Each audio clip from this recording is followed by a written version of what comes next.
Movie की शुरुआत में हम एक कपल को देखते हैं। उस लड़की का नाम केट है और उसका बेबी होने वाला होता है। वो हॉस्पिटल जाती है, लेकिन हॉस्पिटल जाकर वो हर जगह खून देखती है। जब उसका बच्चा होता है तो वो मरा हुआ होता है। ये देखकर वो बहुत उदास हो जाती है और चिल्ला चिल्ला कर रोने लगती है। वहाँ पर सब लोग अजीब लग रहे थे। लेकिन अचानक केट की आंख खुल जाती है, क्योंकि ये एक बहुत बुरा सपना होता है। वो बहुत परेशान हो जाती है और वॉशरूम जाती है। असल में उसके साथ ऐसा ही हुआ होता है। उन्होंने अपना थर्ड बेबी इसी वजह से खो दिया था और इसी वजह से केट को अपना बच्चा बहुत याद आता है। वो उसे भूलने के लिए मेडिसिन भी लिया करती है। वो इतना परेशान रहने लगी थी कि वो मेंटली बहुत वीक होने लगी थी और इसी वजह से उस कपल की आपस में बहस होती रहती है। केट अपने गम को भूलने के लिए ड्रिंक भी किया करती है, लेकिन साथ ही साथ काउंसलिंग सेशन भी लिया करती है, क्योंकि वो खुद को ठीक करना चाहती है। क्योंकि केट के पहले से 2 बच्चे हैं और चाहती है कि वो एक अच्छी माँ बने। उसकी एक छोटी बच्ची होती है जो कि डेफ होती है और एक बेटा भी होता है। अपना तीसरा बच्चा खोने के बाद वो उसे भुला नहीं पाई और वो अपने हस्बैंड से कहती है, हम उसकी जगह एक और बेबी अडॉप्ट कर लेते हैं। उसका हस्बैंड उसकी बात मान लेता है और एक दिन वो एक ऑर्फनेज जाते हैं। वहाँ पर वो एक बच्ची से मिलते हैं जिसका नाम एस्थर होता है।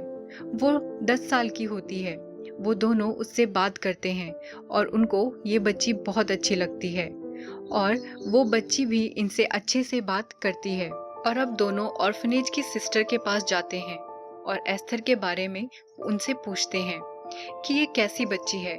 सिस्टर बताती है कि ये बच्ची बहुत ही समझदार है और उम्र से बड़ी बातें करती है। वो बताती है कि इसकी फैमिली एक एक्सीडेंट में मारी गई थी और एस्थर बहुत मुश्किल से बची।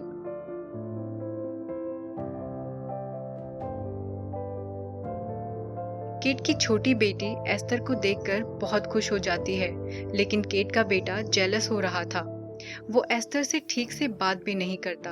अब एक रात केट और उसका हस्बैंड अपने रूम में होते हैं और तभी एस्थर केट की छोटी बेटी के साथ वहां पर आ जाती है और कहती है, हमें डर लग रहा है, हम सो नहीं पा रहे हैं। और केट उन्हें अपने पास बुला लेती है। एक दिन केट का बेटा घर के पास जंगल में शूटिंग गेम खेल रहा होता है और गलती से उससे कबूतर पर शूट हो जाता है। कबूतर पूरी तरह जख्मी हो जाता है और वो नीचे गिर जाता है।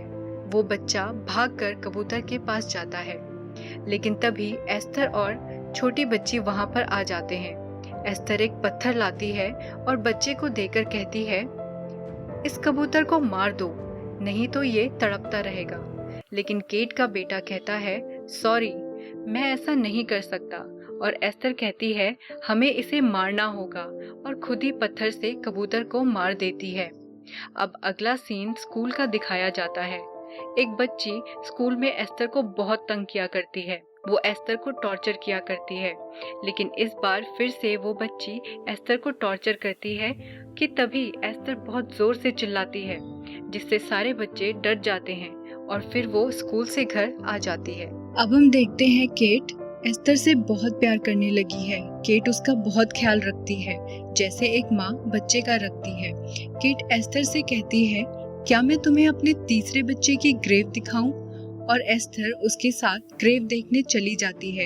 लेकिन जैसे ही वो वहां पर पहुंचती है तो एस्थर ग्रेव को देखकर रोने लग जाती है। केट को ये देखकर उस पर बहुत प्यार आता है और वो उसे गले लगा लेती है। और अब हम देखते हैं घर पर केट और उसका हस्बैंड रोमांस कर रहे होते हैं, लेकिन तभी वहां पर एस्थर आ जाती है। लेकिन फिर वो वहां से चली जाती है। केट उसके पीछे जाती है तो एस्थर केट से कहती है कि आप परेशान ना हो, मैं सब जानती हूँ। केट काफी हैरान होती है कि इतनी छोटी सी बच्ची इतनी सारी बातें कैसे कर लेती है। केट अपने हस्बैंड से ये बात डिस्कस करती है। उसका हस्बैंड कहता है, वो हमारे साथ नहीं रहती थी और हमें नहीं पता उसने क्या क्या सीखा होगा। और अब अगले दिन हम देखते हैं कि केट का हस्बैंड अपने बच्चों को पार्क में लेकर जाता है और साथ में एस्थर भी होती है। वो वहां पर खेल रहे होते हैं, लेकिन तभी एस्थर उस बच्ची को देखती है जो स्कूल में एस्थर को टॉर्चर किया करती है। एस्थर उसे घूरती है और वो बच्ची थोड़ा परेशान हो जाती है। तभी एस्थर उसके पास जाकर उसे स्लाइड से धक्का दे देती है, जिसकी वजह से उसे बहुत चोट आ जाती है। रात को वो सब डिनर कर रहे होते हैं और केट का हस्बैंड एस्थर से पूछता है, पार्क में हुआ क्या था? तो एस्थर कहती है, हम तो बस खेल रहे थे, वो लड़की खुद स्लिप होकर गिरी। और उसकी छोटी बेटी भी इशारा करके यही कहती है। लेकिन केट का बेटा उसे अजीब तरह से देख रहा था, क्योंकि उसे पता था वो झूठ बोल रही है। और वो एस्थर से कहती है, तुम झूठ बोल रही हो। लेकिन उसके पेरेंट्स उसे सॉरी कहने को बोलते हैं, लेकिन उनका बेटा सॉरी कहने के लिए मना कर देता है और वो टेबल से उठकर चला जाता है। केट का हस्बैंड अपनी वाइफ से कहता है, अब उनका बेटा खेलने के लिए बाहर नहीं जाएगा, क्योंकि उसने एस्थर के साथ बदतमीजी की है। पर अब उनको भी एस्थर का बिहेवियर अजीब लग रहा था। तभी केट को ऑर्फनेज से सिस्टर की कॉल आती है और केट उसे सब कुछ बताती है। इसीलिए सिस्टर केट से मिलने उसके घर आ जाती है और कहती है, आई एम सॉरी, मुझे आपको पहले बताना चाहिए था। हम इस बच्ची एस्थर के बारे में कुछ नहीं जानते हैं, लेकिन हमने अक्सर ये नोटिस किया था कि ऑर्फनेज में कुछ भी अजीबोगरीब बात होती तो एस्थर आसपास जरूर होती थी और हमें भी इसका बिहेवियर अजीब लगता था। ये मेरी गलती है, मुझे एस्थर को आपके साथ नहीं भेजना चाहिए था। सिस्टर कहती है कि हो सकता है ये मेरा वहम हो। केट एस्थर को लेकर बहुत परेशान हो जाती है। केट का हस्बैंड कहता है, तुम चिंता मत करो, ये सिस्टर का वहम हो सकता है। लेकिन सिस्टर उन्हें ये भी बताती है कि एस्थर लोगों को काबू कर लेती है और एस्थर सारी बातें चुपकर सुन रही होती है। वो केट की छोटी बेटी के पास जाती है और उसे अपने साथ ले जाती है। वो अपने साथ ट्री हाउस की कीज लेके जाती है और साथ में गन भी लेके जाती है। और अब एस्थर इंतजार करती है कि कब सिस्टर उनके घर से निकलेगी और फिर सिस्टर कार में बैठकर चली जाती है। जैसे ही उसकी कार थोड़ा दूर जाती है, एस्थर केट की छोटी बेटी को कार के आगे पुश कर देती है। सिस्टर ये देखकर गाड़ी को कंट्रोल नहीं कर पाती और कार रोड से बाहर चली जाती है। सिस्टर बच्ची को देखने के लिए आती है, लेकिन तभी एस्थर पीछे से उस पर अटैक कर देती है। वो सिस्टर के सर पर हैमर से बहुत बार मारती है और उसकी वहीं पर डेथ हो जाती है। और ये सब केट की छोटी बेटी देख रही होती है और ये देखकर वो बहुत डर जाती है, लेकिन उसे इशारों में समझाती है और उसे वहां से ट्री हाउस में लेके जाती है। ट्री हाउस जाकर वो अपनी बॉडी से खून साफ करती है और जब वो दोनों ट्री हाउस से बाहर आ रही होती है तो केट का बेटा उन्हें देख लेता है। उसे पहले से ही एस्थर पर शक था, इसीलिए वो उस पर नजर रखता है, लेकिन एस्थर को उसके बारे में पता चल जाता है।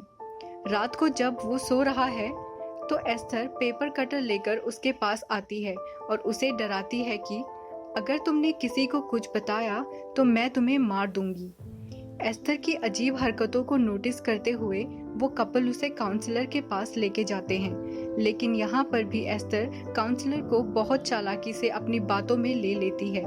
उसे इस तरह अपनी बातों में काबू कर लेती है कि उसे ये लगने लगता है कि केट ही बुरी है और केट एस्थर को वो राइट्स नहीं दे रही है जो एक बच्चे को होने चाहिए।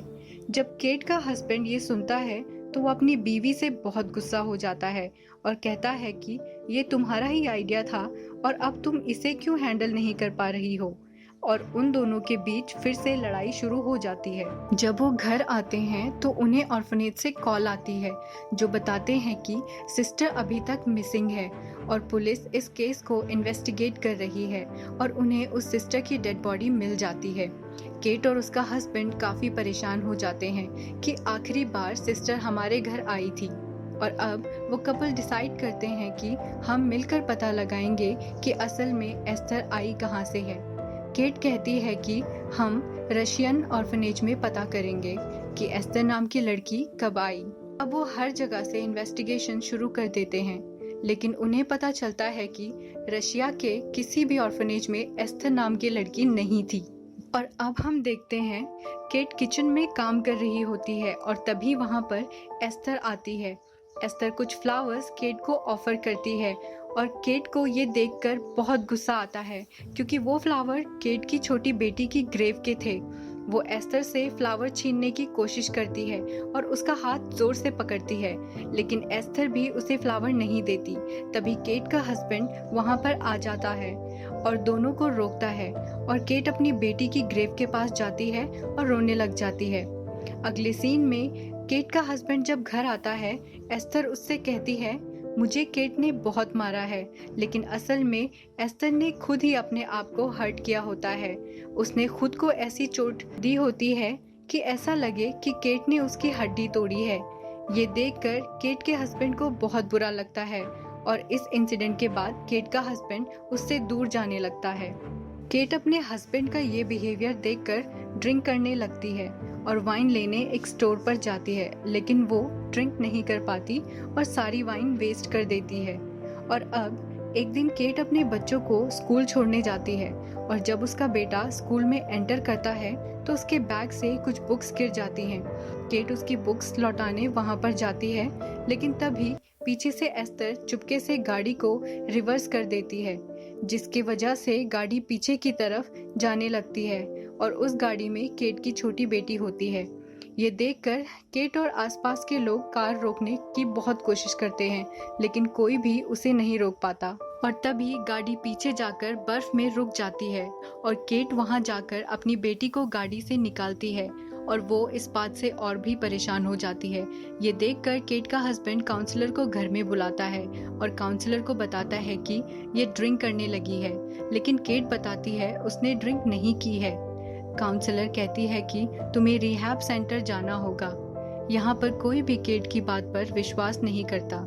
और अब हम देखते हैं कि केट का बेटा अपनी बहन के पास जाता है और उससे पूछता है कि क्या तुम्हें कुछ पता है, और उसकी बहन पेपर में कुछ ड्रॉ करके दिखाती है।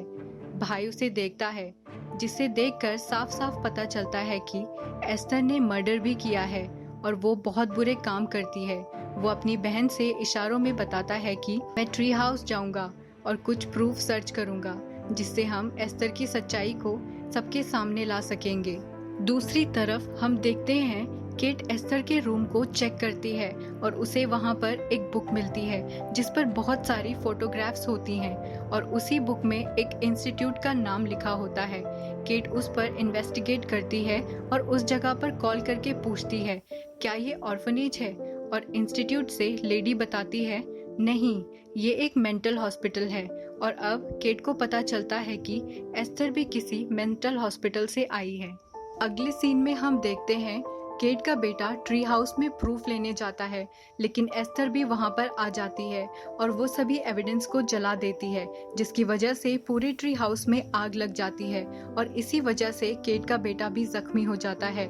एस्थर उसे ट्री हाउस में बंद करके वहां से चली जाती है, लेकिन किसी तरह वो वहां से बाहर आ जाता है और ट्री हाउस से नीचे गिर जाता है। तभी केट ट्री हाउस की तरफ देखती है और भागकर अपने बेटे को बचाने के लिए जाती है, लेकिन इसी दौरान एस्थर पत्थर उठाकर उसको मारने जाती है, लेकिन तभी केट की छोटी बेटी वहां पर आ जाती है और एस्थर को गिरा देती है।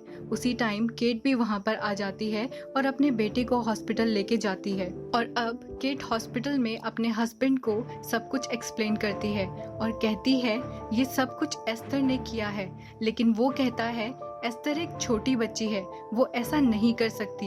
और अब मूवी में दिखाया जाता है कि एस्थर गुस्से में उस जगह पर जाती है जहां पर केट का बेटा होता है। वो वहां पर उसे मारने की कोशिश करती है, लेकिन लकीली उसे बचाया जाता है। और केट को जब ये पता चलता है तो उसे बहुत गुस्सा आता है, इसीलिए वो एस्थर के पास जाती है और उसे जोर से थप्पड़ मारती है, लेकिन डॉक्टर्स वहां पर केट को ही पागल समझते हैं और उसे एक इंजेक्शन देते हैं। केट का हस्बैंड वहां पर आ जाता है और एस्थर को गले से लगाता है, क्योंकि वो यही समझ रहा था कि ये बच्ची बेकसूर है। और अब हम देखते हैं केट हॉस्पिटल में होती है और उसका हस्बैंड अपनी बेटी और एस्थर को लेकर घर आ जाता है। घर आने के बाद वो ड्रिंक करने लगता है। तभी वहां पर एस्थर आ जाती है। उसने बड़ी लड़कियों की तरह खुद को ड्रेसअप किया होता है और काफ़ी मेकअप भी किया होता है और वो केट के हस्बैंड के पास बैठ जाती है, लेकिन वो एस्थर को बेटी समझता था और वो वहाँ से उठकर चले जाता है और एस्थर भी गुस्से में अपने रूम में चली जाती है। दूसरी तरफ दिखाया जाता है केट को उसी मेंटल हॉस्पिटल से कॉल आती है और वो बताते हैं कि असल में एस्थर कौन है। और ये सुनकर केट शॉक हो जाती है। उसे बताया जाता है कि एस्थर कोई छोटी बच्ची नहीं बल्कि 33 साल की औरत है। वो उसे बताते हैं कि उसे एक ऐसी बीमारी है जिसमें उसकी बॉडी ग्रोथ रुक जाती है, लेकिन उसका दिमाग 33 साल की लड़की के बराबर है। एस्थर ने इसका बदला लोगों से लिया और सारी जिंदगी बच्ची बनकर लोगों को बेवकूफ़ बनाया। वो उसे बताता है कि मेंटल हॉस्पिटल में सबसे डेंजरस एस्थर ही थी और उसने बहुत सारे मर्डर किए हैं। और ये भी बताता है कि तुमसे पहले जिस फैमिली ने इसे अडॉप्ट किया था वो फैमिली को भी इसने मार दिया है। कॉल पर जो आदमी केट से बात कर रहा होता है वो कहता है जल्दी से पुलिस को इस मामले के बारे में बता दो वरना बहुत मुश्किल हो सकती है। दूसरी तरफ हम देखते हैं एस्थर को दिखाते हैं जो अपना मेकअप साफ कर रही होती है और वो अब अपने असली रूप में दिखाई देती है। दूसरी तरफ केट के हस्बैंड को बुरा लग जाता है कि उसने बच्ची के साथ ऐसे बात की। हो सकता है उसे गलत लगा हो और वो एस्थर से बात करने के लिए जाता है, लेकिन जब वो उसके रूम में जाता है तो देखता है वहाँ पर काफी अजीबोगरीब पेंटिंग्स लगी हुई हैं और तभी उसको कॉल आती है। और जैसे ही वो अपनी कॉल रिसीव करता है तभी वो बच्ची यानी कि 33 साल की औरत पीछे से अटैक कर देती है और वो वहीं पर मर जाता है। केट की छोटी बेटी भी वहाँ पर सब कुछ देख रही होती है और फिर वहाँ से जाकर वो अपने रूम में छिप जाती है। अब केट हॉस्पिटल से वापस अपने घर आ जाती है और साथ में पुलिस को भी इन्फॉर्म कर देती है। केट जब घर पहुंचती है तो देखती है उसका हस्बैंड मर चुका है। वो उसके पास जाकर बहुत रोती है और कुछ ही देर बाद वो पूरे घर में अपनी बेटी को ढूंढती है, लेकिन तभी एस्थर वहां पर आकर उस पर गन से शूट कर देती है और केट जख्मी हो जाती है। दूसरी साइड हम केट की छोटी बेटी को देखते हैं जो कि एस्थर से छिपने के लिए ग्रीन हाउस में चली जाती है और एस्थर भी उसे ढूंढते ढूंढते वहां आ जाती है, लेकिन तभी केट भी ग्रीन हाउस की छत पर आ जाती है और तभी वो छत से एस्थर पर जंप कर देती है। उसी वक्त पुलिस भी वहां पर आती है। एस्थर ग्रीन हाउस में बेहोश हो चुकी थी और केट अपनी बेटी को लेकर बाहर आ जाती है, लेकिन एस्थर फिर से होश में आ जाती है और बाहर आकर फिर से उन पर अटैक करती है। एस्थर उन्हें मारने की कोशिश करती है, लेकिन तभी केट की छोटी बेटी एक गन उठाकर एस्थर पर शूट कर देती है, लेकिन वो गोली एस्थर को लगने की बजाय झील के ऊपर जमी हुई बर्फ को लगती है, जिसकी वजह से धीरे धीरे वो टूटने लगती है। इसके बाद केट और एस्थर दोनों झील में गिर जाते हैं, लेकिन केट किसी तरह उस झील से बाहर आ जाती है, लेकिन एस्थर उसे नीचे खींचने लगती है और केट उसके फेस पर जोर जोर से हिट करके उसे पानी में गिरा देती है और दिखाया जाता है कि एस्थर वहां डूब जाती है और केट अपनी बच्ची को साथ लेकर वहां से चली जाती है। और इसी के साथ ये फिल्म यहाँ पर ख़त्म हो जाती है। ये फिल्म ऑर्फन 2009 में रिलीज हुई थी। IMDb पर इसकी रेटिंग 7 है। Thank you for watching.